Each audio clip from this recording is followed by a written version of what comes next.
25, चलो 25 मान लेते हैं। तो 25/3/26।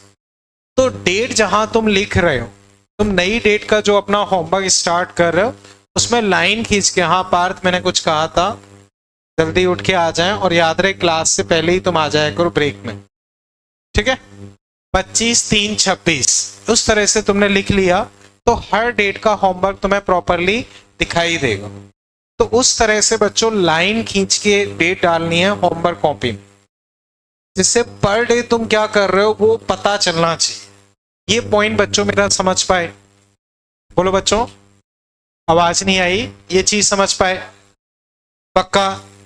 तो याद रहे पर डे तुम लाइन खींच के ही करो। मान लो किसी दिन तुमने नहीं किया तो एक लाइन के नीचे अगली लाइन खींच दो, 26/3/26। हर डेट तुम्हारी होमवर्क कॉपी में होनी चाहिए, इससे पता रहेगा कि भाई कोई पर्टिकुलर डेट पे तुमने कुछ भी नहीं किया। अगर 2 लाइनें एक साथ आ रही हैं तो उससे ये समझ में आ जाएगा कि भाई उस डेट में तुमने कुछ भी नहीं किया।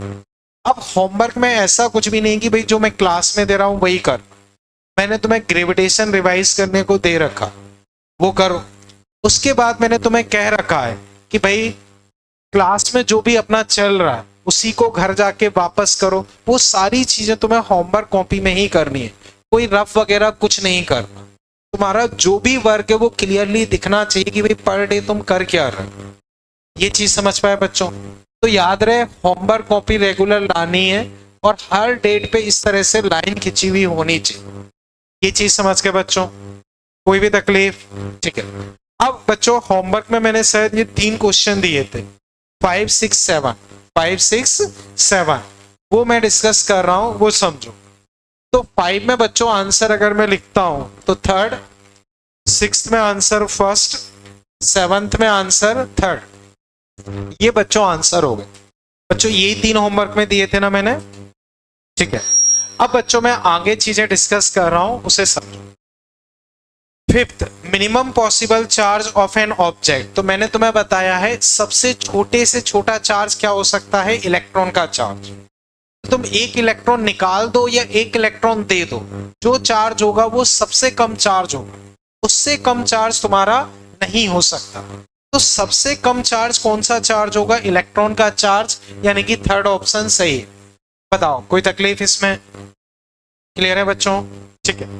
नेक्स्ट, व्हेन 10 की power 14 electron are removed from a neutral metal sphere, charge on sphere. तो बच्चों ये एक न्यूट्रल स्फीयर है, इसमें से तुमने 10 की पावर 14 इलेक्ट्रॉन निकाल दी। तो बच्चों बताओ इलेक्ट्रॉन निकालोगे तो कौन सा चार्ज आएगा, प्लस या माइनस? अगर इलेक्ट्रॉन निकालोगे तो चार्ज कौन सा आएगा, प्लस। तो आंसर प्लस में होना चाहिए, यानी कि 1 और 3 में से ही कोई एक होगा। अब चार्ज की वैल्यू अगर मैं लिखता हूं तो Ne, n कितना है, 10 की पावर 14, इलेक्ट्रॉन का चार्ज ये। अब इसको इससे मल्टीप्लाई करोगे -5, इसी -5 को बच्चों तुम माइक्रोकूलाम में लिखोगे तो 16 माइक्रोकूलाम लिख सकते। बच्चों बताओ कोई भी तकलीफ इसमें? बोलो बच्चों, कोई भी डाउट अभी किसी को भी? नेक्स्ट देखो, how many electrons must be remove from a metal piece to give it a positive charge of. ये बच्चों वापस से यही फॉर्मूला लगाना है।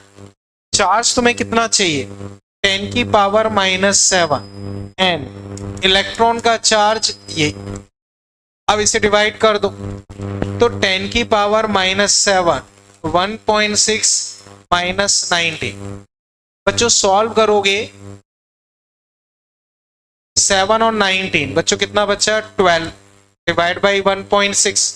इसी को और सॉल्व करोगे तो 0.625 या 6.25, 10 की पावर 11, 3rd ऑप्शन। अब बच्चों मुझे बताओ 5, 6, 7, इसमें किसी को कोई तकलीफ? 5, 6, 7 किसी को कोई तकलीफ? समझ गए? ठीक है। अब बच्चों एक और चीज समझो, जैसे मैंने तुमसे कहा है कि भाई होमवर्क कॉपी में डेट और पेज नंबर डाल के रखो, उसका यूज क्या है वो सब। जैसे ये मान लो डीपीपी है, अब इस डीपीपी में मान लो 1 2 3 4 5 6 7 8 क्वेश्चन। अब तुमने क्या किया, जैसे मान लो 7 क्वेश्चन तुमसे मुश्किल से सॉल्व, 8 क्वेश्चन तुमसे मुश्किल से सॉल्व हुआ, 4th क्वेश्चन मुश्किल से सॉल्व हुआ, तो इस पे तुम स्टार लगा के रखो।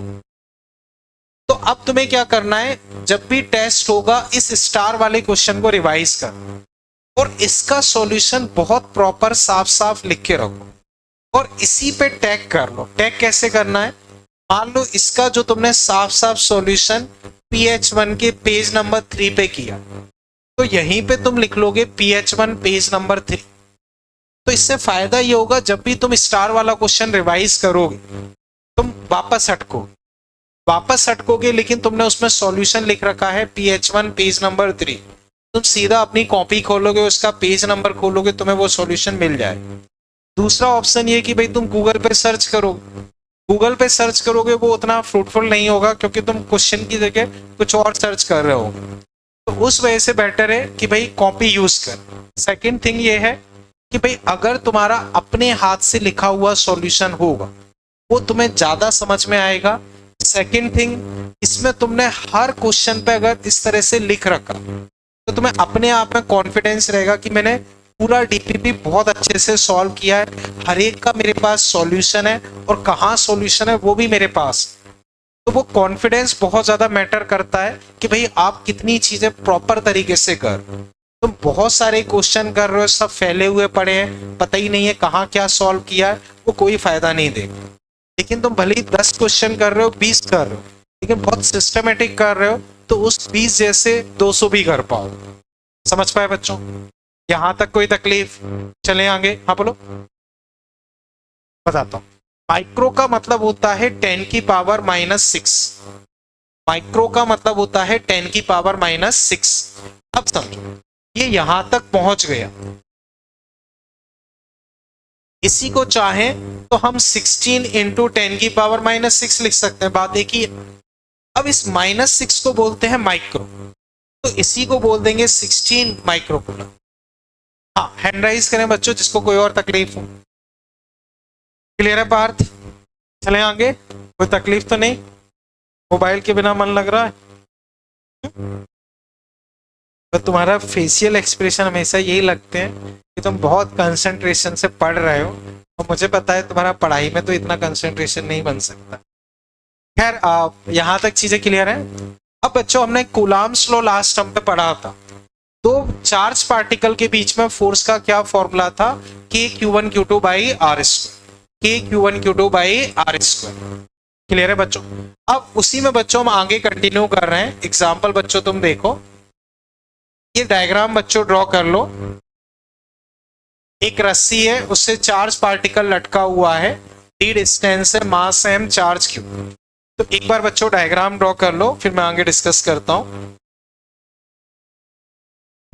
अब बच्चों इसमें लिख लो, इसमें बच्चों लिख लो, calculate tension in string.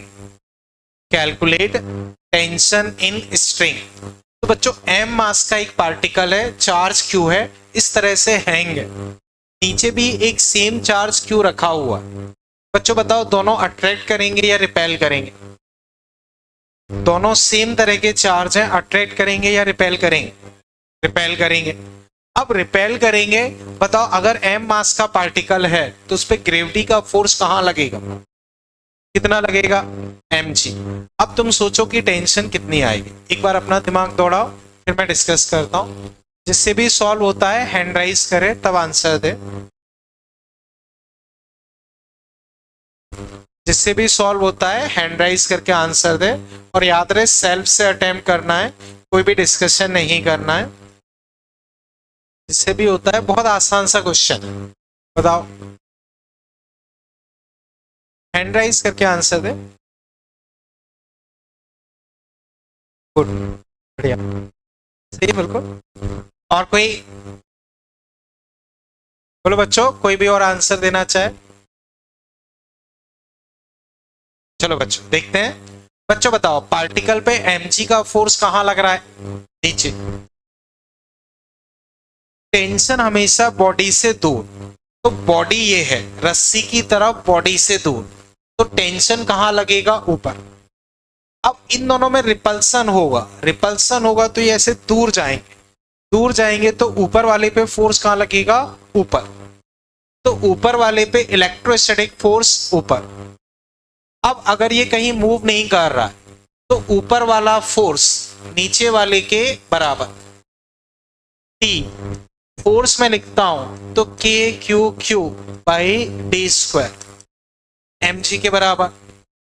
T यहां से आ जाएगा M G minus K Q square by D square. समझ के बच्चों?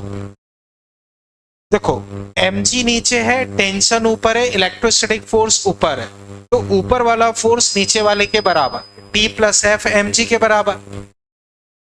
इसको यहां भेजा, बस ये आंसर आ गया, कोई दिक्कत? इसी में अगर वो पूछता है कि अगर टेंशन जीरो है तो चार्ज बताओ, तो यहां जीरो रख के सॉल्व कर लो तो चार्ज भी निकाल सकते हो। बताओ बच्चों, अभी इसमें कहीं कोई तकलीफ, कोई भी कंफ्यूजन किसी को? जिसको भी दिक्कत हो आराम से पूछे, ठीक है? चले आगे बच्चों, कर लो फटाफट इसे सर डिस्कशन में, ठीक है? क्लियर है बच्चों? ये भी हटा दो ना बच्चों, सबने कर लिया?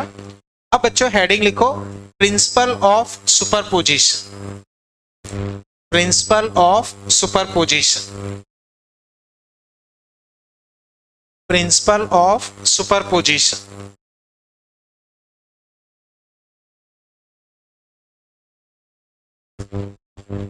प्रिंसिपल ऑफ सुपरपोजिशन क्या मतलब होता है बच्चों? पहले मैं समझा रहा हूं फिर आपको लिखवा, तो पहले केवल हमें समझना है। देखो मान लो बच्चों जैसे एक चार्ज ये रहा 2 कूलम, एक चार्ज ये रहा 5 कूलम, इनके बीच में फोर्स है 500 न्यूटन।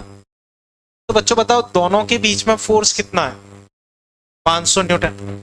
अब मान लो मैंने यहां कोई 3 कूलम चार्ज रख दी, 3 कूलम चार्ज, तो बताओ इनके बीच में जो फोर्स है, इनके बीच में जो फोर्स है उस पर कोई फर्क पड़ेगा नहीं, तो क्योंकि Q1 Q2 by R square. तो अगर मैं यहां कोई चार्ज रख रहा हूं, यहां कोई चार्ज रख रहा हूं, यहां कोई चार्ज रख रहा हूं, यहां कोई चार्ज रख रहा हूं, तो के Q1 Q2 by R square, इनके बीच में जो भी फोर्स है उसको कोई लेना देना नहीं। तो दो चार्ज पार्टिकल के बीच में जो फोर्स है, तुम इधर उधर कोई भी फोर्स रख दो, उनके बीच में फोर्स वही रहेगा, उनके बीच में फोर्स वही रहेगा। हाँ वो बात अलग है कि ये इसको इधर धक्का मारेगा, ये इसको यहां मारेगा, ये इसको यहां मारेगा, तो इसमें नेट फोर्स बदल जाए, बट दो के बीच का फोर्स वही रहेगा, दो के बीच का फोर्स नहीं बदलेगा। ये चीज समझे? तो अब बच्चों पहली लाइन इसमें लिख लो प्रिंसिपल ऑफ सुपरपोजिशन में, फर्स्ट लाइन बच्चों लिख लो, force between two charge particles, force between two charge particles, force between two charge particles is independent from, force between two charge particles is independent from, is independent from presence of other, force between two charge particle is independent from presence of other charge particles. Force between two charge particles is independent from presence of other charge particles. तो दो charge particle के बीच में जो force है वो बाकी कोई और चार्ज पार्टिकल तुम रख रहे हो नहीं रख रहे हो उनको मतलब नहीं है, वो उससे इंडिपेंडेंट है। पहला पॉइंट क्लियर है? ओके सेकंड पॉइंट बच्चों लिख लो फिर, net force on A charge particle net force on a charge particle is vector sum of net force on a charge particle is vector sum of net force on charge particle is vector sum of all individual forces. Net force on a charge particle is vector sum of all individual forces acting on it. Net force on a charge particle is vector sum of all individual forces acting on it. इसका क्या मतलब है बच्चों? तो अब ये समझो, जैसे ये Q नॉट चार्ज, यहां मान लो Q1 चार्ज, ये मान लो -Q2 चार्ज, ये मान लो Q3 चार्ज। बच्चों बताओ, ये प्लस, ये भी प्लस, ये माइनस, बताओ इन दोनों में अट्रैक्शन या रिपल्सन? रिपल्सन। तो ऐसे दूर भागेंगे तो इस पे फोर्स इधर लगेगा। बताओ इन दोनों में अट्रैक्शन या रिपल्सन? तो ऐसे पास आएंगे तो इस पे फोर्स यहां लगेगा F2। इन दोनों में अट्रैक्शन रिपल्सन। तो ऐसे दूर भागेंगे तो इस पे फोर्स लगेगा इधर F3। तो समझो टोटल चार्ज पार्टिकल्स कितने हैं? Total charge particles 4। इसमें Q नॉट पे फोर्स निकाल रहे हैं, तो Q नॉट को छोड़ के कितने बचे? 3। वो तीनों अपने अपने हिसाब से फोर्स लगाएंगे, तो नेट फोर्स क्या होगा? सबका वेक्टर सम। तो अगर मुझे नेट फोर्स लिखना है तो वो मेरे पास हो जाएगा जितने भी इस पे फोर्सेस लग रहे हैं सबका वेक्टर सम। तो प्रिंसिपल ऑफ सुपरपोजिशन यही हमसे कहता है कि किसी भी चार्ज पार्टिकल पे जो नेट फोर्स होगा वो उस पे लगने वाले सभी फोर्सेस का वेक्टर सम होगा। इतना कर लो बच्चों फटाफट। इतना क्लियर है बच्चों? ओके। अब बच्चों जैसे याद करो हमने कुछ ग्रेविटेशन में क्वेश्चंस किए थे, उसको रिकॉल करो। जैसे मान लो एक कोई 20 किलो की चीज है, उसको 2 हिस्सों में तोड़ दी और कुछ डिस्टेंस पे रख दी, ठीक है। अब हम चाहते हैं कि उनके बीच में फोर्स मैक्सिमम हो। या बच्चे एक सिंपल क्वेश्चन बताओ, मान लो 20 एक नंबर है, इसको 2 पार्ट्स में डिवाइड करो कि प्रोडक्ट मैक्सिमम हो। तो 20 को कैसे तोड़ना चाहिए कि दोनों नंबर का प्रोडक्ट अपने आप में मैक्सिमम? 10 और 10 सही है। 10 और 10 में प्रोडक्ट कितना आ रहा है? 100। तुमने मान लो 11 और 9 किया 99, 12 और 8 किया 96, 13 और 7 91। तो तुम देखोगे प्रोडक्ट मैक्सिमम तब होगा जब दोनों बराबर हो। समझ के बच्चों? अब इसी में क्वेश्चन ये पूछा जाता है कि मान लो तुम्हारे पास 20 कूलम चार्ज, इसको 2 हिस्सों में तोड़ना चाह रहे, किस तरह से तोड़ो कि भाई उनके बीच में फोर्स मैक्सिमम? बोलो बच्चों। 10 और 10। मान लो तुम्हारे पास 24 कूलम चार्ज, किस तरह से तोड़ना चाहिए कि फोर्स मैक्सिमम हो? 12 और 12। मान लो 1 कूलम चार्ज, आधा 0.5 क्यू चार्ज है, Q/2। ऐसी बच्चों हमने ग्रेविटेशन में किया था, किसी मास को किस तरह से तोड़े कि भाई उनके बीच में फोर्स मैक्सिमम हो। तो 100 किलो की चीज है 50 किलो, 15 किलो की चाहिए तो 7.5 किलो, m मास की कोई चाहिए तो m/2। याद आया बच्चों? अब उसी बेसिस पे बच्चों जो डीपीपी तुम्हारे पास है उसे तुम देखो, और इसमें बच्चों क्वेश्चन नंबर 20 एक बार आंसर दो। Question number 20, question number 20।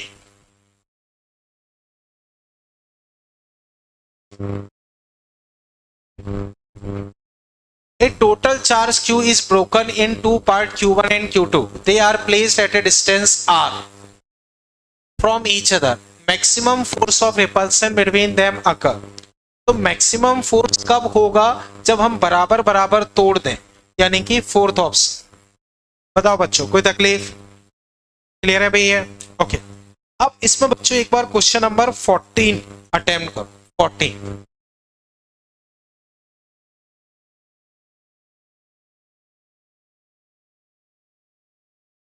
बच्चों देखते हैं, एक बार बस अटेम्प्ट कर लो, फिर मैं डिस्कस करता हूं।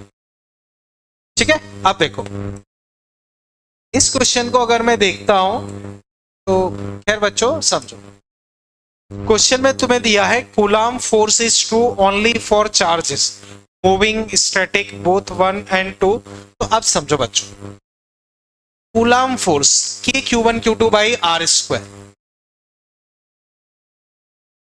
बिल्कुल प्रिसाइसली देखोगे, बिल्कुल प्रिसाइसली, बिल्कुल प्रिसाइसली देखोगे तो वो स्टैटिक चार्ज के लिए ही वैलिड है। इसके लिए वैलिड है स्टैटिक, बिल्कुल प्रिसाइसली देखोगे तो। लेकिन हमें जो क्वेश्चंस मिलेंगे हम उसमें उतना प्रिसाइसली नहीं देखते हैं, तो हम सब में लगाएंगे, क्योंकि हमसे उतने कॉम्प्लेक्स क्वेश्चन नहीं पूछे जाते। अब बिल्कुल अगर हम देखें तो मैंने तुम्हें एक लाइन लिखवाई थी, अगर चार्ज मूव करेगा तो वो क्या प्रोड्यूस करेगा? अगर कांस्टेंट वेलोसिटी से मूव कर रहा है, इलेक्ट्रिक एंड मैग्नेटिक फील्ड, और एक्सीलरेट कर रहा होगा तो ईएम वेव्स। तो अगर चार्ज रेस्ट पे नहीं हुए तो वो मैग्नेटिक फील्ड प्रोड्यूस करेंगे, मैग्नेटिक फील्ड प्रोड्यूस करेंगे तो वो फोर्स भी काउंटिंग में आ जाएगा। तो उसी वजह से अगर वो रेस्ट पे होंगे तो इलेक्ट्रिक फील्ड अकेला रहेगा, तो फोर्स यही रहेगा। लेकिन अगर वो मूव कर रहे होंगे तो मैग्नेटिक फील्ड भी आ जाएगा, एक्सीलरेट कर रहे होंगे तो ईएम वेव्स वगैरह भी एमिट करेगा। उसी वजह से बिल्कुल प्रिसाइज वे में देखोगे तो स्टैटिक चार्ज के लिए ही वो वैलिड है। समझ गए बच्चों? तो आंसर बच्चों इसमें हो जाएगा सेकंड, स्टैटिक। हालांकि हमें जो क्वेश्चंस मिलेंगे हम उसमें उतना दिमाग नहीं लगाएंगे, सबके लिए लगा के चलेंगे। समझ गए ना? लेकिन यहाँ क्वेश्चन को प्रिसाइज वे में पूछा गया है तो स्टैटिक चार्ज के लिए ही वो वैलिड होता है। ये पॉइंट समझ गए बच्चों? कोई भी तकलीफ? ठीक है। अब बच्चों याद करो, मैंने तुम्हें बताया ग्रेविटेशन से ही रिलेटेड ये होता है। एक बार इसे लिखना नहीं है, बस समझो। M, small M, R distance. बच्चों बताओ, ये मान लो फिक्स है, इस पे अट्रैक्शन का फोर्स लगेगा या रिपल्सन? अट्रैक्शन, तो ऐसे फोर्स लगेगा। तो इस पे फोर्स लगा इधर, बताओ बच्चों फोर्स कितना लगेगा? GMM by R square, GMM by R square. याद आया? ग्रेविटेशन में यही फोर्स होता था। अब इसी में बच्चों मैंने एक क्वेश्चन करवाया था, मान लो हम इसको ऐसे सर्कल में घुमा दें v स्पीड से, ये सेंटर पे है और ये v स्पीड से घूम रहा है। तो बच्चों अगर कोई पार्टिकल सर्कल में घूमता है तो उसे सेंट्रीपिटल फोर्स चाहिए। क्या चीज चाहिए? Centripetal force. अब सेंट्रीपिटल फोर्स का क्या फॉर्मूला होता है? mv square by R. Omega के टर्म्स में क्या होता है? ओमेगा के टर्म्स में m ओमेगा स्क्वायर आर। समझ गए? अब समझ, फोर्स ये क्लियर है। इसी क्वेश्चन को उसने मॉडिफाई कर दिया और पूछा कि भाई मान लो ये सर्कल में घूम रहा, तो बताओ इसकी स्पीड क्या हो? तो फोर्स तो ये है, और यही फोर्स किसके बराबर होगा? सेंट्रीपिटल फोर्स के। एक m कट गया, एक r कट गया, स्पीड कितनी आ गई? √gm by R. ठीक है। अगर वो बोलता है टाइम पीरियड बताओ या ओमेगा बताओ, तो इसी फोर्स को किसके बराबर करोगे? m omega square R. अगर ओमेगा पूछ रहा है तो mv स्क्वायर आर की जगह क्या रखोगे? ये कट गया, ओमेगा कितना आ गया? gm by R cube under. Time period पूछता है तो ओमेगा होता है 2 pi by T, gm by R cube निकाल सकते हैं। फ्रीक्वेंसी पूछता है तो ये होता है 2 पाई एफ, ऐसे कर। याद आया बच्चों? तो कंक्लूजन क्या है? सेंट्रीपिटल फोर्स होता है mv स्क्वायर बाई आर या m ओमेगा स्क्वायर आर। अगर वो तुमसे स्पीड पूछता है तो तुम M V square by R के बराबर करोगे, ओमेगा पूछता है तो एम ओमेगा स्क्वायर आर के बराबर करोगे। एक बार ओमेगा आ गया तो टाइम पीरियड चाहिए तो 2 पाई/t लिख दो, फ्रिक्वेंसी पूछता है 2 पाई f। बोलो कोई तकलीफ? क्लियर है बच्चों? अब अगर तुम याद करोगे तो ग्रेविटेशन में मैंने ये भी करवाया था, ये m, ये m, ये m, ए। मान लो इस पे फोर्स निकालना है बच्चों, बताओ इस पे ये वाला कहां फोर्स लगाएगा? इधर अट्रैक्टिव फोर्स लगेगा, इधर ये वाला इधर। एंगल कितना है? 60। अब दो फोर्स 60 डिग्री पे हैं, नेट कैसे निकालोगे? F square 2f cos 60 half √3f। तो इस पे नेट फोर्स यहां आएगा। अब मान लो इन्हीं को सर्कल में घुमा दिया v स्पीड से, पूछा स्पीड बताओ, अच्छा स्पीड बताओ, तो फोर्स √3 GMM a स्क्वायर किसके बराबर करोगे? m v स्क्वायर, और ये रेडियस होगी। याद करो इक्विलेटरल ट्राइंगल में सेंट्रोइड से डिस्टेंस a/√3। बस उधर बेस के सिंप्लीफाई कर लो, आगे ऐसी स्क्वायर वाला मैंने तुम्हें करवाया था। अब ये मैं पुरानी कहानियां क्यों सुना रहा हूं? तो पुरानी कहानी के पीछे ऑब्जेक्टिव ये है, जैसे हमने ग्रेविटेशन में सॉल्व किया 100% उसी अप्रोच से इलेक्ट्रोस्टैटिक्स में भी क्वेश्चन बनते हैं, तो वो भी 100% वैसे ही सॉल्व किए जाते हैं। जैसे बच्चों एग्जांपल अब इसमें तुम देखो DPP 1 में ही question number 21। Charge Q2 of mass m revolve around a stationary charge Q1। तो बच्चों Q1 की जगह उसे -Q1 कर लो, stationary charge -Q1, stationary charge -Q1 कर लो।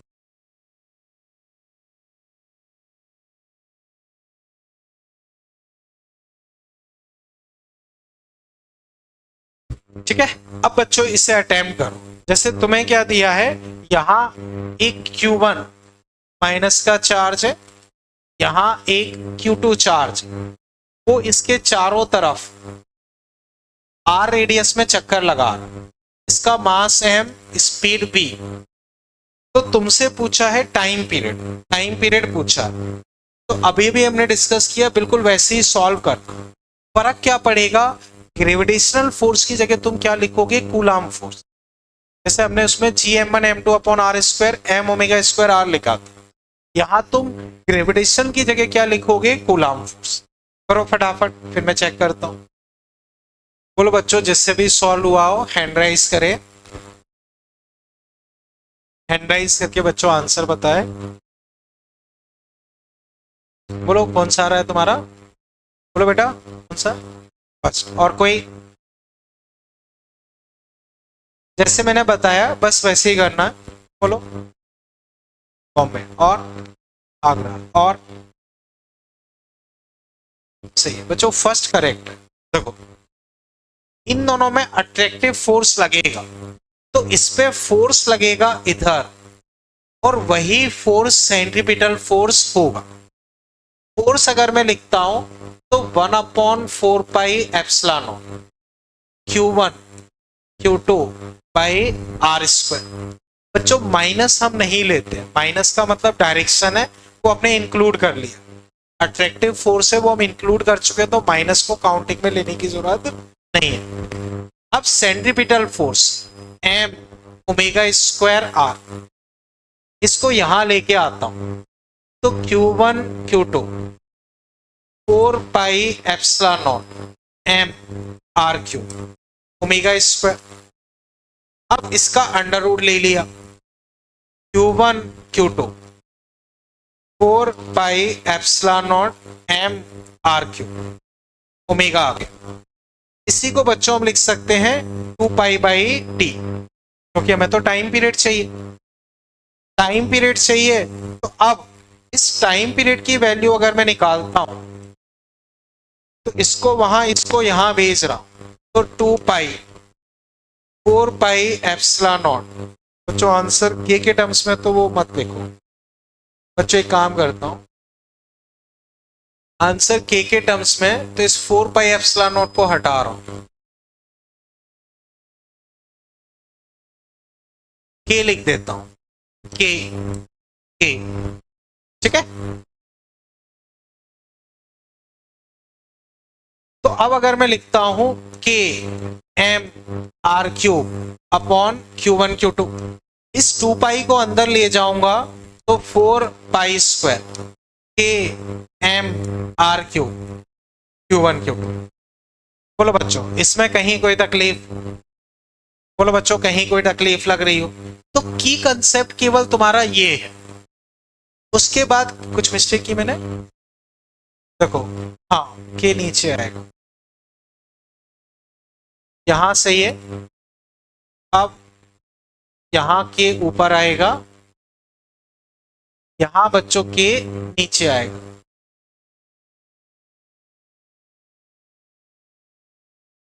तो एम आर क्यूब के, फिर बच्चों ये के नीचे आएगा। अब अगर मैं आंसर मैच कराता हूं तो आंसर बच्चों फर्स्ट। अब बच्चों चेक करके बताओ इसमें कहीं दिक्कत हो तो की कंसेप्ट बच्चों केवल तुम्हारा यहां तक है, उसके बाद गुणा भाग कैलकुलेशन है वो तुम कर सकते हो। समझने वाली चीज केवल इस लाइन तक है कि फोर्स सेंट्रीपिटल फोर्स के बराबर हो। इसी क्वेश्चन में अगर वो स्पीड पूछता तो तुम एम ओमेगा स्क्वायर आर की जगह M V square by R लगाते तो वी निकल आता। अगर वो स्पीड पूछता तो M V square by R लगाते तो स्पीड आ जाती। समझ पाए बच्चों। उसके अलावा बच्चों फिर समझो, ये टाइम पीरियड आया, बाई चांस वो फ्रीक्वेंसी पूछता है तो बताओ टाइम पीरियड का उल्टा क्या होता, इसी को उल्टा कर दो वो तुम्हारी क्या हो जाएगी फ्रीक्वेंसी। समझ गया बच्चों, कोई भी तकलीफ, ठीक है। अब बच्चों ये चीज क्लियर है ना, ठीक है। कर लो फटाफट।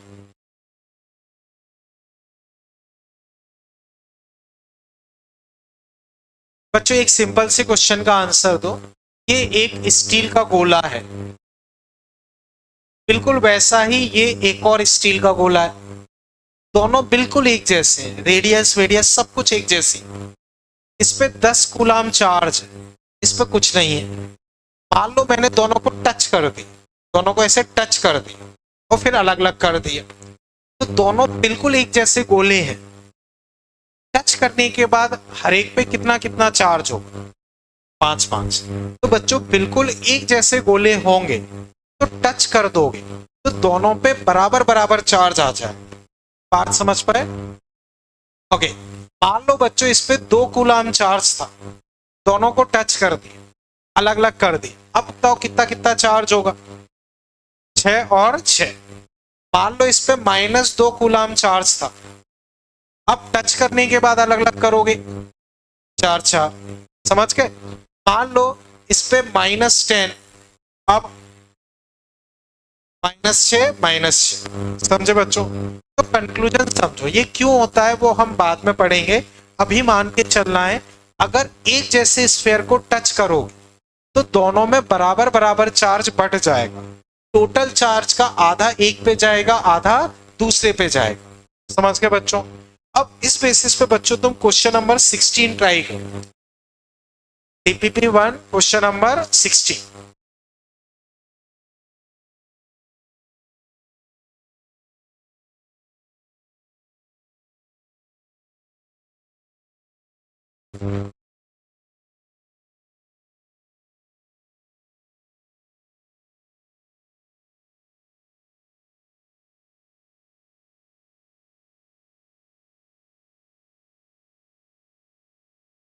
जैसे बच्चों 16 नंबर क्वेश्चन ये है, two identical matter sphere possesses +60 coulomb charge -20 coulomb charge, they are brought in contact and then separated by 10 centimetre. अब उनके बीच में फोर्स निकालना, तो दोनों को तुमने टच किया और उनको 10 सेंटीमीटर की डिस्टेंस पे रख दिया, तब तुम्हें दोनों के बीच में फोर्स निकालना। एक बार बच्चों अटेम्प्ट करो, जब मैं पूछूं तब आंसर बताना, बाकी जिससे सॉल्व होता है एक बार हैंड राइज करें फिर बताएं। जो अभी मैंने अप्रोच सिखाई है बस वही इसमें लगानी। बच्चों जिससे भी सॉल्व होता है हैंड राइज करें, बोलो, देखते हैं। और कोई फोर्थ, और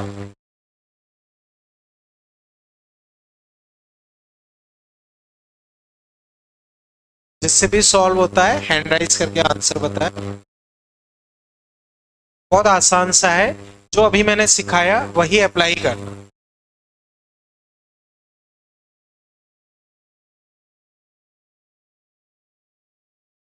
बोलो बच्चों।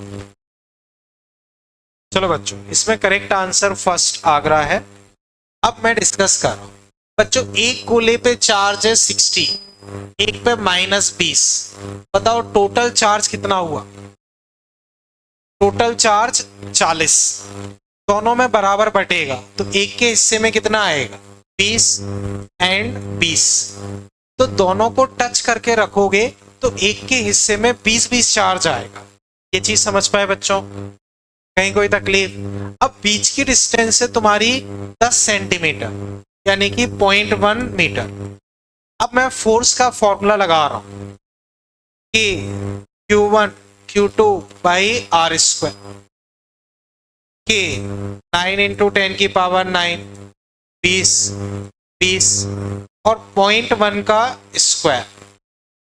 ठीक है, अब इसे चेक करोगे, तो 9 चौक 36, 11 13, तो 36 इंटू 10 की पावर 13, यानी कि फर्स्ट आंसर। बताओ बच्चों कहीं तकलीफ लग रही हो? तो तुमने दोनों को टच किया, टोटल चार्ज आया 40, दोनों में बराबर बराबर बट के 20-20, डिस्टेंस 0.1 है, K Q1 Q2 by R square, बस आंसर। बताओ बच्चों कहीं कोई तकलीफ इसमें? क्लियर है बच्चों भी ये? ठीक है।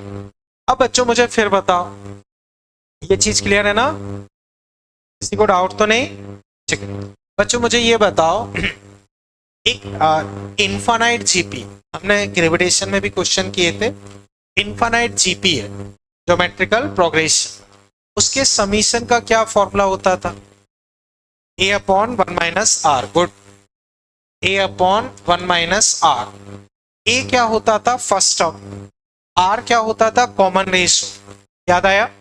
अब इस पे बेस्ड अगर क्वेश्चन होगा तो हम कैसे करेंगे वो समझते हैं। ये चीज क्लियर है? अब बच्चों तुम क्वेश्चन इसमें अटेम्प्ट करो, नेक्स्ट डीपीपी में क्वेश्चन नंबर 4, नेक्स्ट डीपीपी में क्वेश्चन नंबर 4।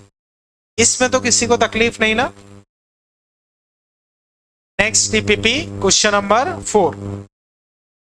बच्चों ये क्वेश्चन है, an infinite number of charges each of 1 microcoulomb are placed on x-axis with coordinate ये. If charge of 1 coulomb is kept at origin, then what is the net force on 1 coulomb charge? जैसे बच्चों बहुत सारे charges हैं, यहाँ origin पे तुम्हारा 1 coulomb का रखा हुआ है, बाकी चार्जेस 1 माइक्रो कूलाम के हैं। माइक्रो मतलब 10 की पावर -6, ये है 1 पे। फिर 2 पे रखा है 1 माइक्रो कूलाम, फिर 4 पे रखा है 1 माइक्रो कूलाम, फिर 8 पे रखा है 1 माइक्रो कूलाम, और ऐसे ही रखे हैं। तो इस 1 कूलाम पे फोर्स बताना, इस 1 कूलाम पे फोर्स बताना। क्वेश्चन समझ पाए बच्चों? एक बार कर लो, अभी देखते हैं। देखो क्वेश्चन समझ गए? इसी तरह के क्वेश्चन बच्चों अगर थोड़ा याद हो हमने ग्रेविटेशन में किए, और जो तुम्हारा क्विज होगा उसमें भी ग्रेविटेशन के बेसिक से क्वेश्चन आएंगे, और लगभग 30-40% इलेक्ट्रोस्टैटिक का जितना हम कर लेंगे वो, तो बाकी ग्रेविटेशन। हाँ, हैंड राइज करें बच्चों जिससे ये हुआ हो। अब हैंड राइज करके आंसर जो भी देना चाहे एक बार अपने हिसाब से दिमाग लगाओ, फिर मैं डिस्कस करूंगा। बच्चों जिससे भी होता है हैंड राइज करें फिर आंसर बताएं। फॉर्मूला तुम कौन सा यूज करोगे? एक जीपी जैसी बनेगी, a अपॉन 1 माइनस आर। वो कंसेप्ट इसमें यूज होगा। बोलो बच्चों, जिससे भी हुआ हो। सेकंड, ठीक है। और कोई? चलो बच्चों मैं डिस्कस करता हूं। देखो, हमें इस पे फोर्स निकालना है। तो बच्चों ये पहला वाला भी इस पे इधर फोर्स लगाएगा, दूसरा वाला भी इधर लगाएगा, ये वाला भी यहीं लगाएगा, सब इसको यहीं फोर्स लगाएंगे, तो सारे फोर्स जुड़ जाएंगे। अगर मैं इसकी वजह से फोर्स लिखता हूं तो के 1 माइक्रोकूलम अपॉन डिस्टेंस। बच्चों ये डिस्टेंस हुई 1 का स्क्वायर। अब इसका फोर्स लिखता हूं तो के 1, इसका चार्ज भी वही -6 है, लेकिन डिस्टेंस हो गई है 2, तो 2 का स्क्वायर। इसका फोर्स लिखते हैं के 1 10⁻⁻6, लेकिन इसकी डिस्टेंस हो गई है 4, तो 4 का स्क्वायर। ऐसे बच्चों 1 2 4, बताओ नीचे अब क्या आएगा? 8 का स्क्वायर। तो इस तरह से तुम्हारा इन्फानाइट तक मामला चलेगा। वापस समझो, के Q1 Q2 by R square. के एक चार्ज तुम्हारे पास 1 है, दूसरा चार्ज है -6, डिस्टेंस 1 का स्क्वायर।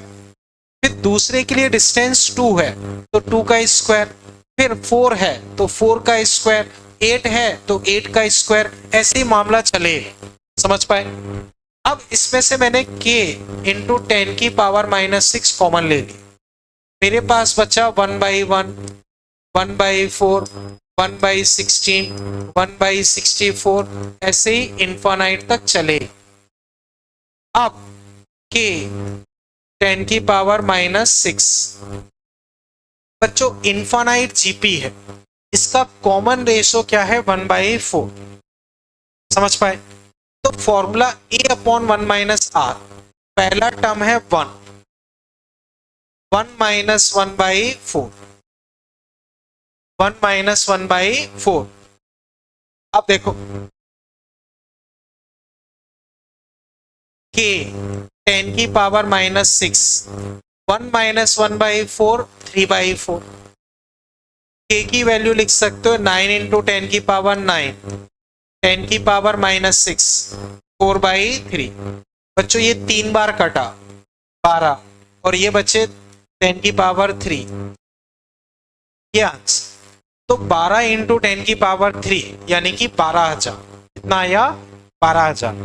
कनेक्ट कर पाए बच्चों? एक बार बच्चों इतना कंप्लीट करो, फिर मैं आगे डिस्कस करता हूं। तो बच्चों जैसे नोटबुक में बस अपने हिसाब से, जैसे डीपी 2 क्वेश्चन नंबर मान लो जो भी ये था 4, उस तरह से लिख के तुम लिख सकते हो, जिससे कि तुम्हें पता रहे कि ये किस क्वेश्चन का सॉल्यूशन।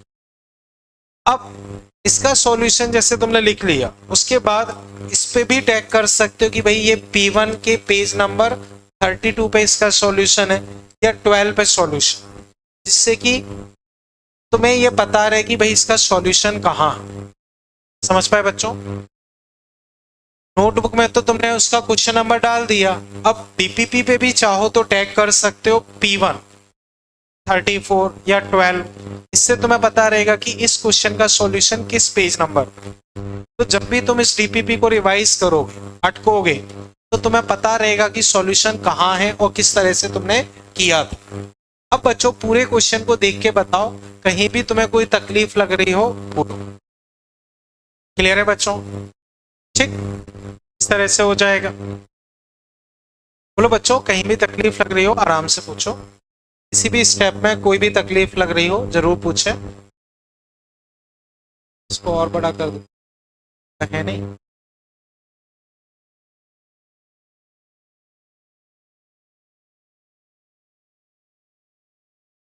पीछे अक्षर क्लियर है तुम्हें? ठीक है बच्चों, हटा दो इसे, कर लो, हटा दो।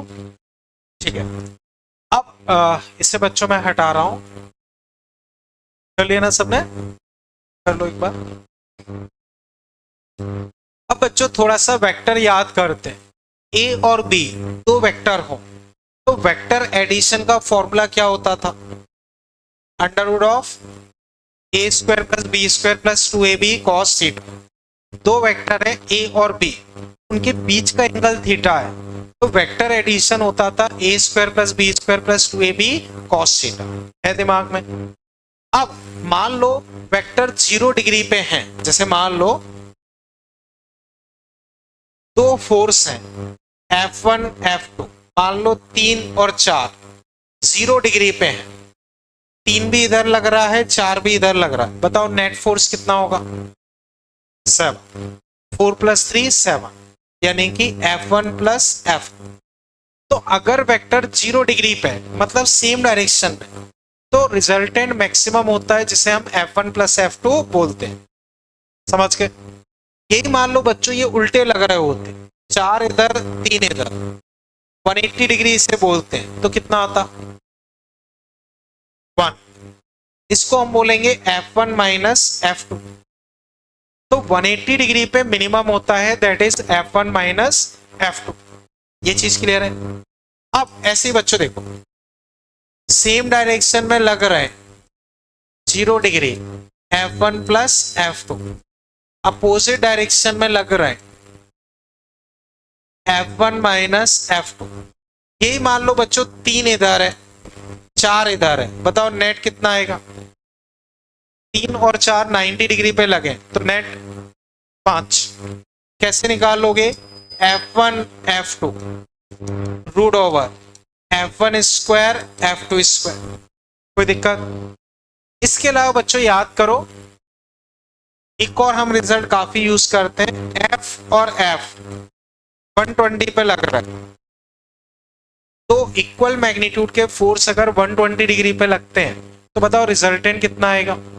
F किसी भी एक के बराबर। F कैसे आता है चाहो तो वो भी देख लो, a square plus B square plus 2ab cos 120 minus half, ये इससे कट गया, F square F square F square F। बोलो बच्चों कहीं तकलीफ हो? ये चीज कनेक्ट कर पाए?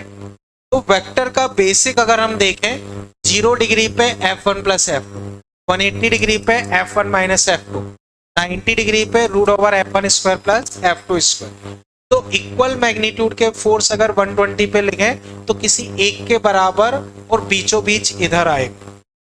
जनरल फॉर्मूला क्या होता है? a square plus B square plus 2ab cos theta. ये चीज क्लियर है बच्चों? अब हम इन चीजों को यूज करेंगे, तो अब बच्चों एग्जांपल लिखो। एग्जांपल बच्चों ऐसे लिख लो, calculate net force on Q0 in each case. Calculate net force on Q0 in each case. हर एक केस में तुम्हें Q0 पे नेट फोर्स बताना, हर एक केस में तुम्हें Q0 पे नेट फोर्स बताना। समझ गए बच्चों? ओके। अब फर्स्ट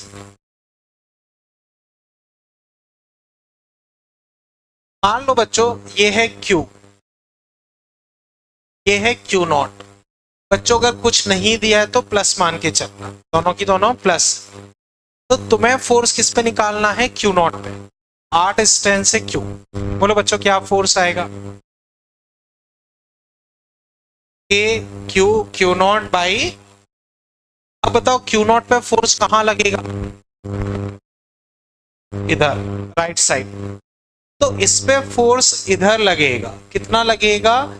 Q0 बाई R खत्म। बोलो कोई तकलीफ? समझ गए बच्चों? ठीक है। सेकंड, अब बच्चों आंसर अब तुम बताना, -Q0 R, Q0 पे फोर्स बताना कितना लगेगा? सेम आएगा, बस डायरेक्शन इधर हो जाएगी। तो अब फोर्स इधर लगेगा, वैल्यू बच्चों वही रहेगी Q0 बाई R स्क्वायर। अब बच्चों याद रहे हम माइनस नहीं लगाएंगे क्योंकि डायरेक्शन हमने उस माइनस की वजह से ले ली है, तो ऐसा नहीं कि माइनस करके लिखे, तो यही होगा। इतना कर लो फिर वापस देखते हैं। बताओ फर्स्ट सेकंड में कोई तकलीफ? थर्ड।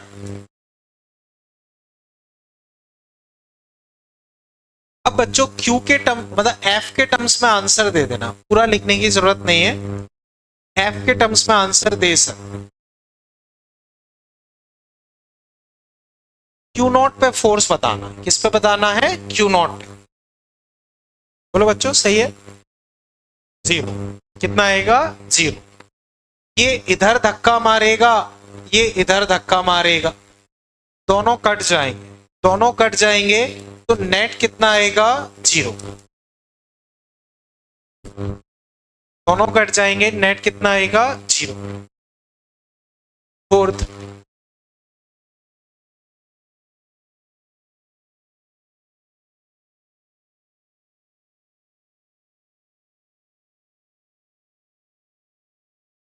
बच्चों फर्स्ट 3 में तो कोई तकलीफ नहीं, 2f सही है। किस तरफ होगा? Right side. बच्चों ये प्लस प्लस ऐसे रिपेल करेंगे तो ये इधर भागेगा, ये अट्रैक्ट करेगा तो इधर भागेगा, तो इसका फोर्स इधर, इसका फोर्स इधर, दोनों जुड़ जाएंगे, जुड़ जाएंगे तो नेट फोर्स 2f इस तरफ, नेट फोर्स 2f इस तरफ। f क्या? वही K Q Q naught by R square, K Q Q naught by R square. तो अब हम f के टर्म्स में आंसर लिख रहे हैं, f हमें पता ही है, कोई तकलीफ?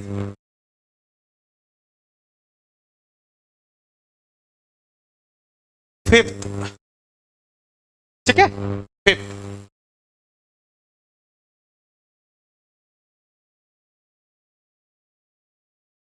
Plus Q minus plus Q Q not R R are.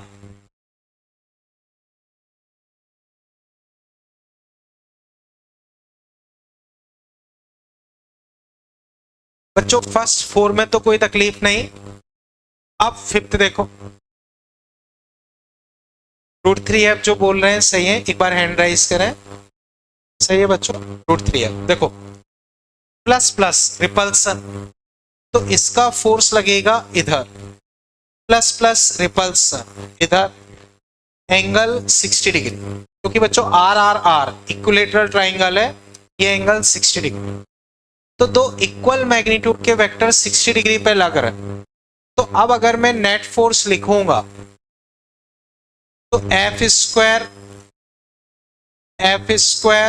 2ff cos 60, 3f square √3f answer. बोलो बच्चों कहीं तकलीफ? क्लियर है बच्चों? देखो दो फोर्स हम क्यू नॉट पे फोकस कर रहे हैं, ये इधर ये इधर, 60 डिग्री एंगल है, तो a square plus B square plus 2ab cos 60, cos 60 होता है हाफ, हाफ होता है तो अल्टीमेटली आ गया √3f। बताओ बच्चों कहीं तकलीफ? क्लियर है भैया? ठीक है, फिर देखो 6,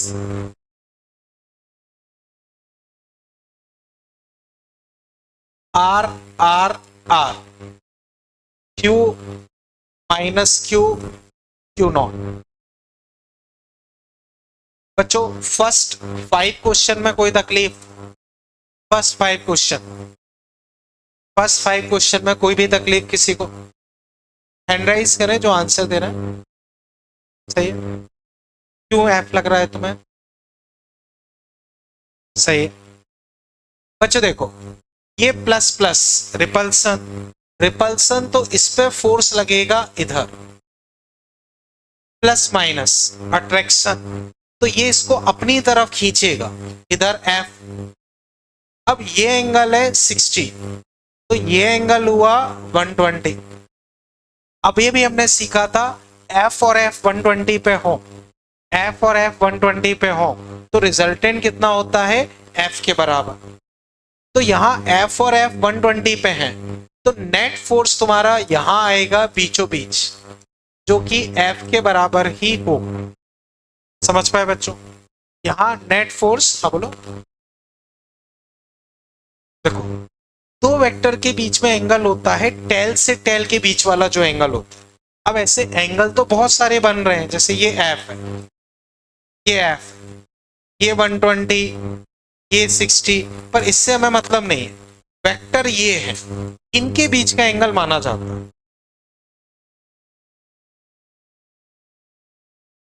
बच्चों बताओ, इसमें कोई तकलीफ? सिक्स्थ वाले में किसी को कोई तकलीफ? चले आगे, फिर देखो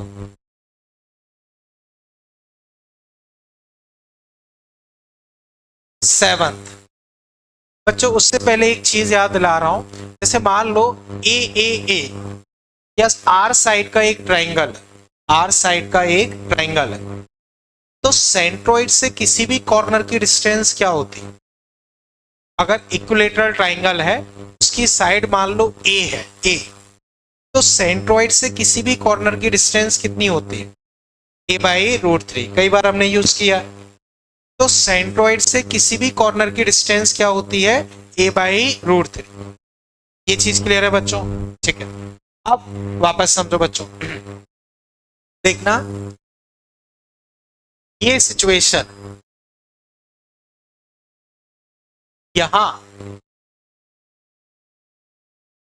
Q0 रखा है, यहां Q, यहां Q, ये साइड R R R, और ये सेंट्रोइड है। अब थोड़ा सा दिमाग लगाओ, उधर चार्ज नहीं है, उधर कोई चार्ज नहीं, साइड R है, एक Q, उधर उस कॉर्नर पे कुछ नहीं, सेंट्रोइड पे Q0 रखा।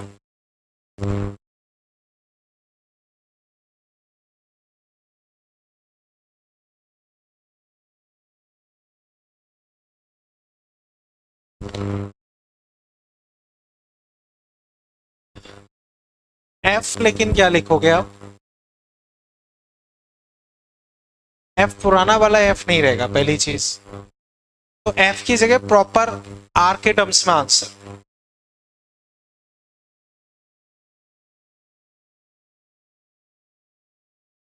और √3 भी रहेगा, √3, और फिर ये देखते हैं अभी। और कोई?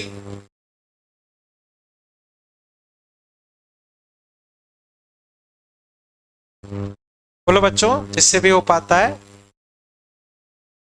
प्रॉपर आंसर बताना, F के टर्म्स में मत बताना, क्योंकि F पुराना वाला अलग है, अब कुछ थोड़ा अलग हो जाएगा।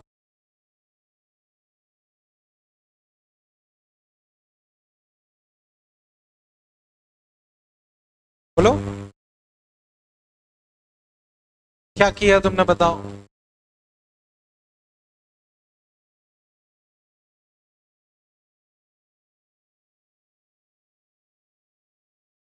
वो ठीक है, बस दो फोर्सेस हैं। ठीक है, ठीक है बच्चों, देखो अब मैं डिस्कस कर रहा हूं, समझो ध्यान से देखना बच्चों। पहले एक चीज समझते हैं, हाँ, फिर इसे कर दो। बच्चों डिस्टेंस होती है R/√3, वो दिमाग में है, वो दिमाग में है, ठीक है। अब वापस समझो, जैसे ये ट्राइंगल है, ये सेंट्रोइड। बच्चों बताओ, पूरे सर्कल का एंगल कितना होता है? पूरे सर्कल का एंगल, सर्कल का 360।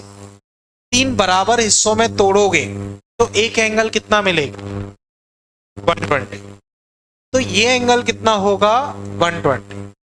अब समझो इसमें क्या होगा, इसमें देखो, ये इधर धक्का मारेगा, मान लो F1, ये इधर धक्का मारेगा F1, लेकिन ये एंगल तुम्हारा होगा 120। समझ पाए? क्योंकि ये पूरा 60 होता है, तो ये 30 बचा, ये 30 बचा, तो 30 30 60, पूरा 180 होना चाहिए, तो ये 120, तो ऊपर वाला 120। तो दोनों फोर्स एक जैसे हैं, 120 डिग्री पे, 120 डिग्री। बताओ दो इक्वल फोर्स अगर 120 डिग्री पे हो तो रिजल्टेंट कितना होगा, F। तो नेट तुम्हारे पास होगा F1। F1 अगर लिखता हूं तो KQ Q0, डिस्टेंस हो गई R/√3 का स्क्वायर। क्योंकि अब ये डिस्टेंस अपने पास जो है वो R/√3 है, इसको ऊपर ले जाओगे तो 3KQ Q0/R²। कनेक्ट कर पाए बच्चों? कहीं कोई तकलीफ इसमें? करो फटाफट इसे।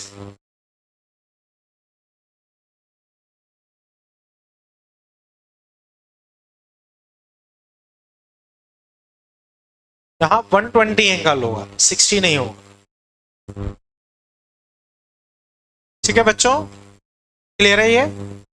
अब वापस देखो बच्चों, ये था 7th नंबर,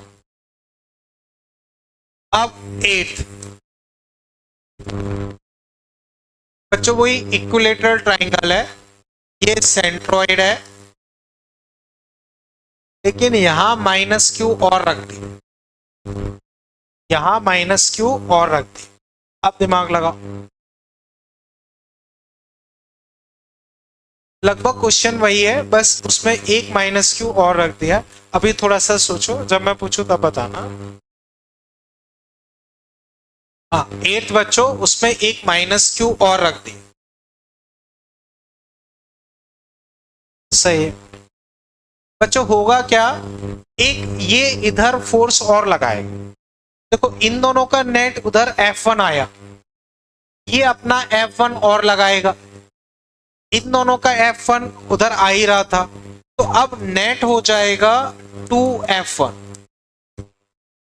बच्चों इन दोनों को रिलेट करो, इन दोनों का F1 उधर आया था, इसका एक F1 और है, दोनों मिलके हो गए 2F1।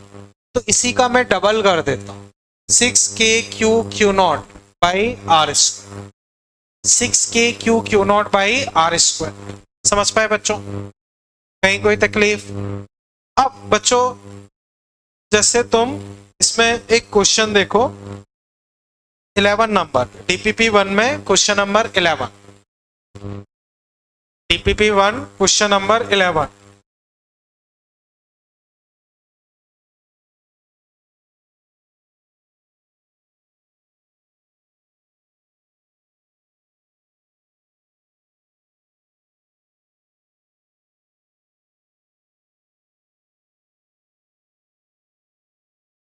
जैसे बच्चों तुम्हें दिया है -Q + Q -Q, ऐसे चार्ज रखें, -Q + Q और सेंट्रोइड पे रख दिया है Q। बोलो से बच्चों, देखो ये इधर खींचेगा, ये इधर खींचेगा, F1 F1। बच्चों बताओ इन दोनों का कितना होगा, ये इधर F1 ये इधर F1, कितना होगा F1।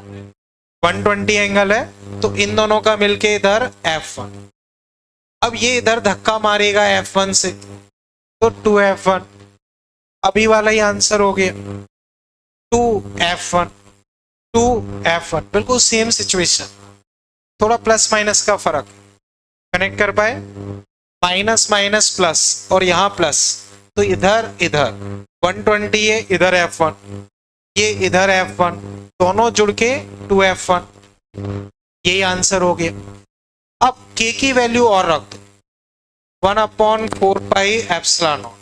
Q यहाँ पे Q है तो Q कर दो, R², तो 3/2, 3/2 मतलब 4th ऑप्शन। कनेक्ट कर पाए बच्चों? कहीं कोई तकलीफ? जो अभी हमने क्वेश्चन डिस्कस किया बिल्कुल वही क्वेश्चन, बस थोड़ा बहुत हेरफेर किया। कनेक्ट कर पाए बच्चों? कहीं कोई दिक्कत? ठीक है, चले आगे बच्चों, इसे हटा देता हूं। ठीक है, हटा रहा हूं बच्चों, समझ गया ना? किसी को डाउट तो नहीं? ठीक है, हमने शायद 7 तक कर लिए थे या 8 तक कर लिए थे।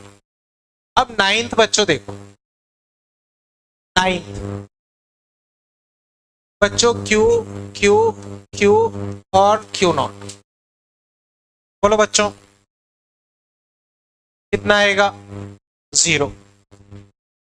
बच्चों सिमेट्रिक है, सारे कट पिट के कितने हो जाएंगे? 0। 10th Q Q Q Q Q not, बोलो बच्चों कितना आएगा? बोलो बच्चों, स्क्वायर है कितना आएगा? 0। इसका इधर कट गए, इसका इधर कट गए, सब कट पिट गए 0। 9 मान लो बच्चों रेगुलर पेंटागन है, हर एक पे क्यू रखा है, यहां क्यू नॉट, बोलो बोलो बच्चों 0। तो कोई भी सिमेट्रिक ज्योमेट्री में सिमेट्रिकली चार्ज है तो सेंटर पे नेट कितना आएगा? 0। अब मान लो इसकी जगह हेक्सागन हो तो आंसर, मान लो सेप्टागन हो तो, ऑक्टागन हो तो भी 0। इवन सर्कल बना देता हूं, उसके सेंटर पे रख दो, पूरे पे चार्ज दे दिया तो भी 0। कहने का मतलब ये है कोई भी सिमेट्रिक ज्योमेट्री होगी उसके सेंटर पे अगर निकालोगे तो कितना आएगा? 0। कोई भी सिमेट्रिक ज्योमेट्री होगी तो सेंटर पे निकालोगे कितना आएगा? 0। कनेक्ट कर पाए बच्चों? कर लो फटाफट। तो इसमें कई बार तुमसे बोल देते हैं इक्विलेटरल ट्राइंगल के सेंटर पे कोई चार्ज पार्टिकल रखा है, नेट फोर्स बताओ 0। स्क्वायर के सेंटर पे रखा है, नेट फोर्स बताओ 0। तो अगर सिमेट्रिक ज्योमेट्री है, चार्ज भी सिमेट्रिकली डिस्ट्रीब्यूटेड है, तो सब आपस में कट पिट जाएंगे, अल्टीमेटली तुम्हारे पास क्या आएगा? 0। अल्टीमेटली जो तुम्हारे पास आएगा वो होगा 0। कनेक्ट कर पाए बच्चों इतना? ठीक है। अब बच्चों एक वर्ड हम बोलते हैं इक्विलिब्रियम। क्या बोलते हैं? इक्विलिब्रियम। इक्विलिब्रियम का मतलब नेट फोर्स क्या होना चाहिए? 0। इक्विलिब्रियम का क्या मतलब होता है? नेट फोर्स 0, यानी कि सभी फोर्स का वेक्टर सम क्या होना चाहिए? 0। यहां तक कोई तकलीफ? बच्चों ये क्लियर है? हटा दो इसे बच्चों, इसे मैं हटा रहा हूं, ठीक है। अब देखो नेक्स्ट एग्जांपल बच्चों, हम कुछ इक्विलिब्रियम पे बेस्ड क्वेश्चंस कर रहे हैं। जैसे यहां मान लो एक क्यू चार्ज, यहां मान लो बच्चों 4q चार्ज, बीच की डिस्टेंस है r। यहां मान लो कोई क्यू नॉट चार्ज, सब प्लस है, ये distance x।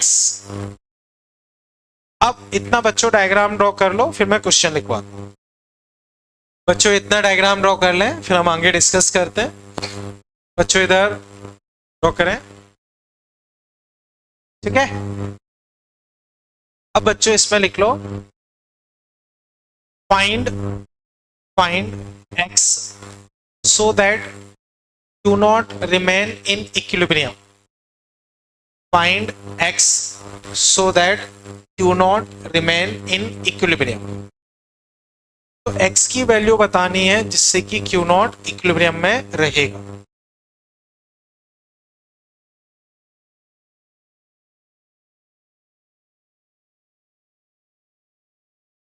find x so that q not remains in equilibrium,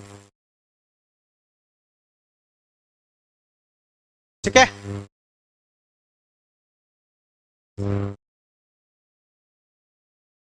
सबसे लास्ट बात बोलना उनको,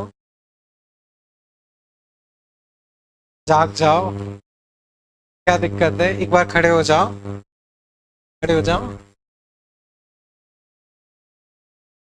हाँ एक बार खड़े हो जाओ पीछे। तो क्या दिक्कत है?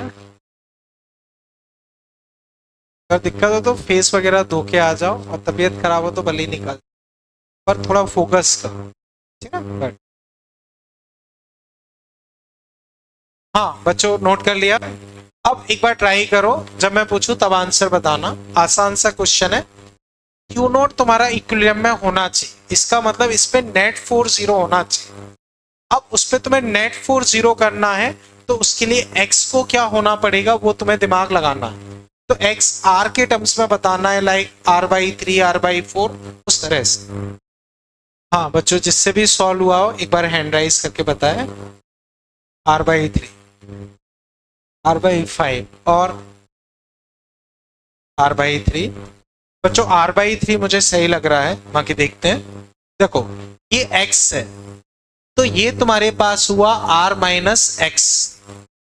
बच्चों ये सभी प्लस है, तो ये रिपेल करेंगे।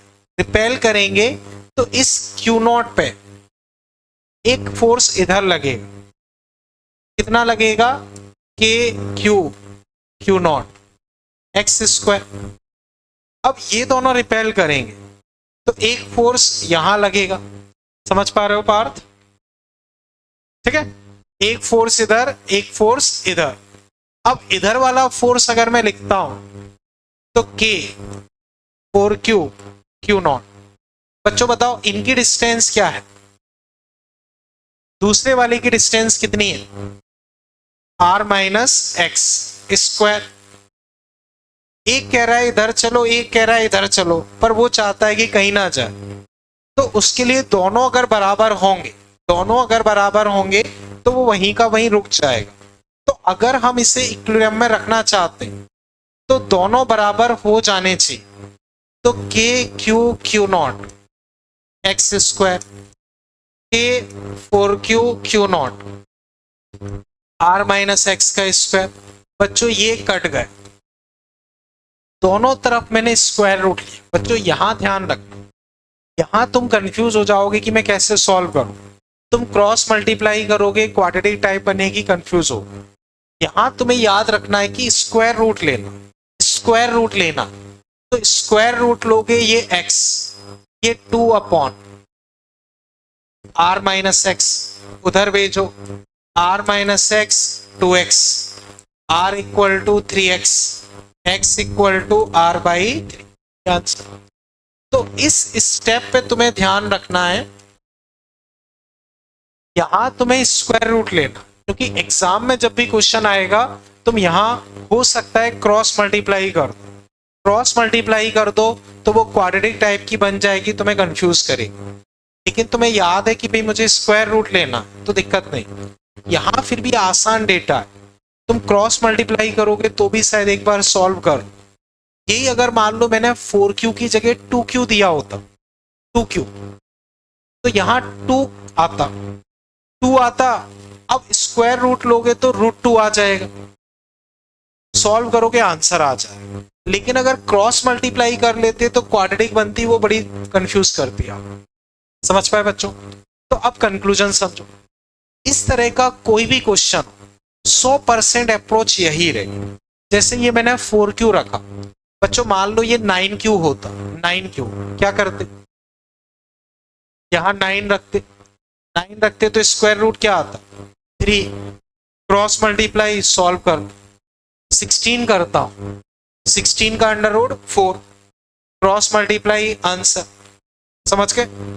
मान लो 3 रखा तो 3 का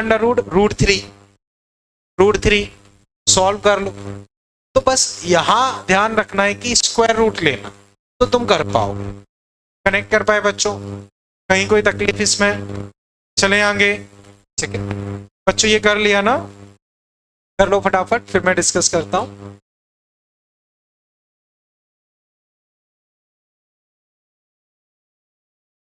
हटा दो बच्चों इसे। ठीक, अब नेक्स्ट क्वेश्चन बच्चों तुम देखो।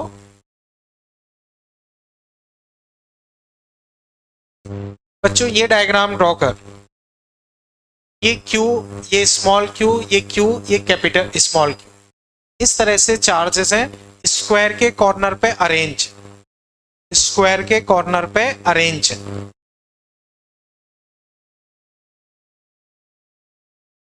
स्क्वायर के कॉर्नर पर ये अरेंज है। ठीक है, अब बच्चों मान लो ये चार्ज पॉजिटिव है, जो कैपिटल क्यू है वो पॉजिटिव है, स्मॉल क्यू का नहीं पता कि वो पॉजिटिव है या निगेटिव है। बच्चों लॉजिकली बताओ।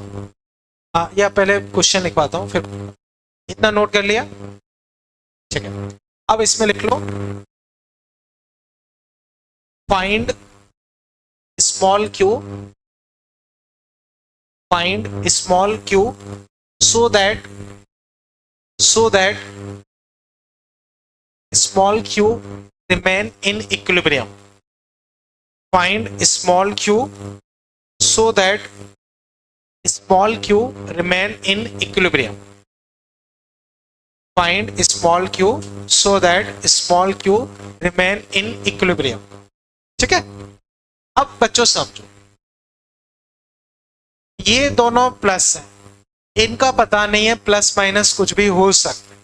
अब थोड़ा लॉजिकली सोचो, अगर मैं स्मॉल क्यू, चाहे ये वाला ले लो या ये वाला ले लो, दोनों एक जैसे ही हैं, एक ही जैसा आंसर आएगा। स्मॉल क्यू को इक्विलिब्रियम में रखना चाह रहा हूं, तो सोच के बताओ, इसको प्लस होना चाहिए कि माइनस होना चाहिए, या दोनों में से कोई भी हो सकता है। ओके, अब हैंड राइज करके आंसर बताएं। तुम बोलो माइनस, और कोई माइनस, दोनों। ओके, तुम बताओ माइनस क्यों?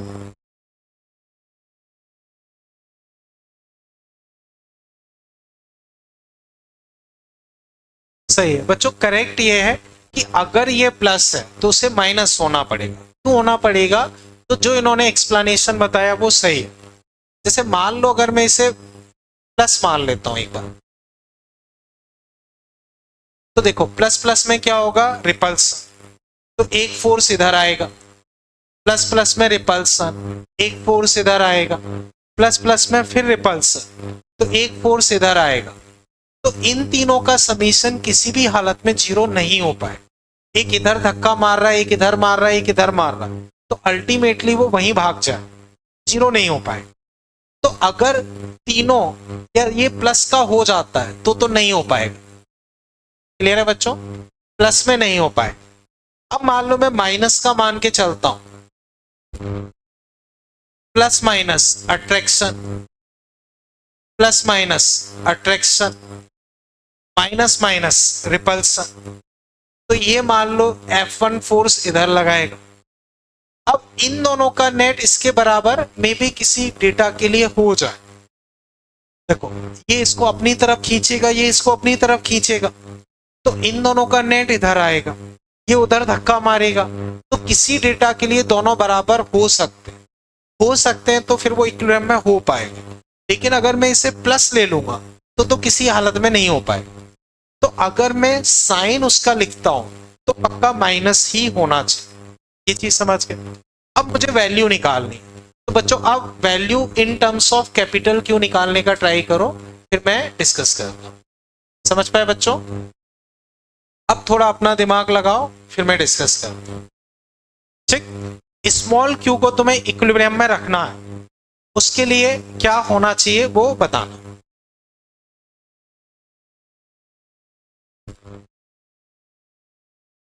कैपिटल क्यू के टर्म्स में जैसे Q equal to capital Q, Q equal to Q/2, 2Q, Q/3, उस तरह से आंसर देना। जैसे Q इक्वल टू माइनस का Q/2 या Q/3 या 2Q, उस तरह से आंसर देना।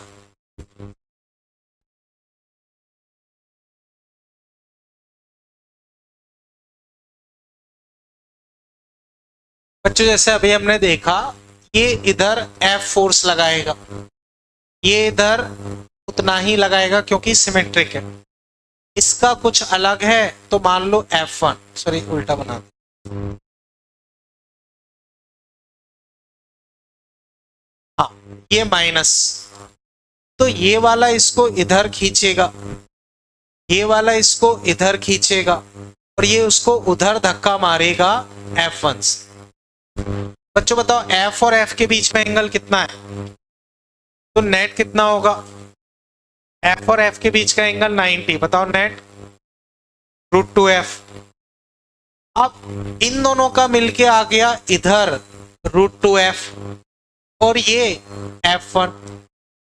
अगर दोनों बराबर हो जाए तो काम हो जाएगा। तो हम बोल सकते हैं √2f √2 f लिख रहा हूं कि इन दोनों का फोर्स। बच्चों जब हम डायरेक्शन ले चुके हैं तो बस मैग्नीट्यूड लिखना, F1 इन दोनों का फोर्स। बच्चों बताओ ये डिस्टेंस कितनी होगी? डायगोनल के क्यू क्यू √2a का स्क्वायर। अब देखो के कट गए, क्यू कट गए, ठीक है, ए स्क्वायर भी कट जाएगा, तो यहां बचेगा √2q, यहां बचेगा q/2, तो q यहां से आ गया 2√2q। विथ साइन लिखोगे तो माइनस का 2√2q, वैल्यू वाइज तो ये आ गया, विथ साइन लिखोगे तो माइनस का 2√2q। एक बार बच्चों वापस देखो, इसका फोर्स इधर, इसका इधर, दोनों एक जैसे हैं तो बराबर फोर्स होगा। 90 डिग्री है तो √2f, उसका उधर f1, दोनों बराबर होंगे तो बैलेंस हो जाएगा। √2f इसके बराबर, इनका फोर्स के क्यू क्यू अपॉन ए स्क्वायर, इसका फोर्स के क्यू क्यू अपॉन √2a का स्क्वायर। बस सॉल्व कर लो आंसर। बताओ बच्चों कनेक्ट कर पाए इसे? अब बच्चों जो तुम्हारे पास DPP 2 है, फर्स्ट, तो DPP 1 ये सारे क्वेश्चन कर सकते हो। एक दो क्वेश्चन इसमें टफ है, कोई दिक्कत नहीं, तुम तो अटेम्प्ट करना, नहीं बनेगा तो हम डिस्कस कर लेंगे। तो एक दो क्वेश्चन जरूर टफ है, उनमें दिक्कत आ सकती है, बाकी तुम कर सकते हो, तो तुम अटेम्प्ट कर लेना, नहीं बनेगा वो तो हम डिस्कस कर लेंगे। क्लियर है बच्चों? तो इतना कर लेना, बाकी रेगुलर रिवाइज जरूर करें, होमवर्क जरूर करें, तभी वो चीज समझ में आ पाएगी।